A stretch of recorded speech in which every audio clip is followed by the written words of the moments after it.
اعوذ باللہ من الشیطان الرجیم بسم اللہ الرحمن الرحیم الف لام میم اللہ لا الہ الا هو الحی القیوم نزل علیک الکتاب بالحق مصدقا لما بین یدیہ وانزل التوراۃ والانجیل من قبل هدى للناس وانزل الفرقان ان الذین کفروا بآیات اللہ لهم عذاب شدید واللہ عزیز ذو انتقام صدق اللہ العظیم رب اشرح لی صدری ویسر لی امری واحلل عقدۃ من لسانی یفقہوا قولی اللہم ربنا الہمنا رشدنا واعذنا من شرور انفسنا اللہم ارنا الحق حقا وارزقنا اتباعہ وارنا الباطل باطلا وارزقنا اجتنابہ اللہم وفقنا لما تحب وترضى اللہم ربنا آنس وحشتنا فی قبورنا وارحمنا بالقرآن العظیم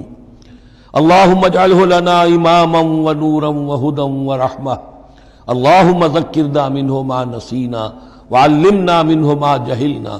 وارزقنا تلاوتہ آناء اللیل وآناء النہار واجعلہ لنا حجتا یا رب العالمین آمین۔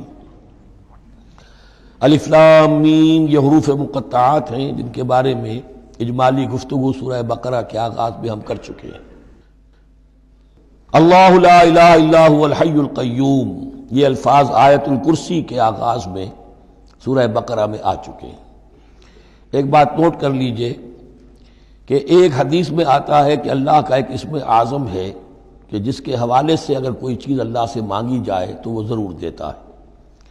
لیکن اس کو حضور نے بتایا نہیں کہ وہ اسم اعظم کون سا ہے۔ کچھ اشارے کیے، جیسے رمضان میں ایک شب ہے لیلۃ القدر جو 1000 مہینوں سے افضل ہے، تعین کے ساتھ نہیں بتایا وہ کون سی، تاکہ تلاش کرو، زیادہ ذوق و شوق کا معاملہ ہو۔ لیکن جو اشارات آپ نے کیے ہیں اس سے اندازہ ہوتا ہے، کیونکہ یہ فرمایا گیا کہ یہ 3 صورتوں میں ہے، سورہ بقرہ میں، سورہ آل عمران میں اور سورہ طٰہٰ میں، وہ الفاظ الحی القیوم جو مشترک ہیں، سورہ بقرہ میں آیت الکرسی میں آئے ہیں، آل عمران میں یہاں دوسری آیت میں موجود ہیں، اور سورہ طٰہٰ کے بھی شروع کے اندر موجود ہیں۔ نزل علیک الکتاب بالحق،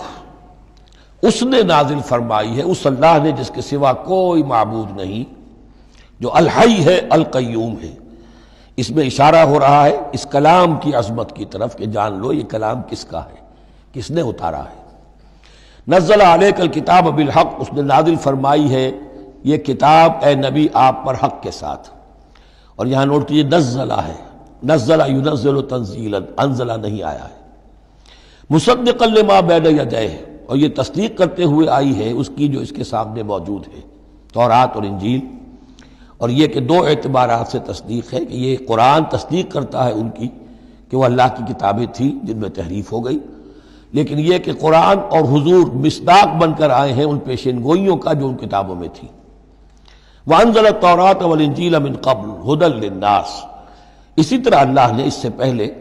لوگوں کی ہدایت کے لیے تورات اور انجیل نازل فرمائی تھی۔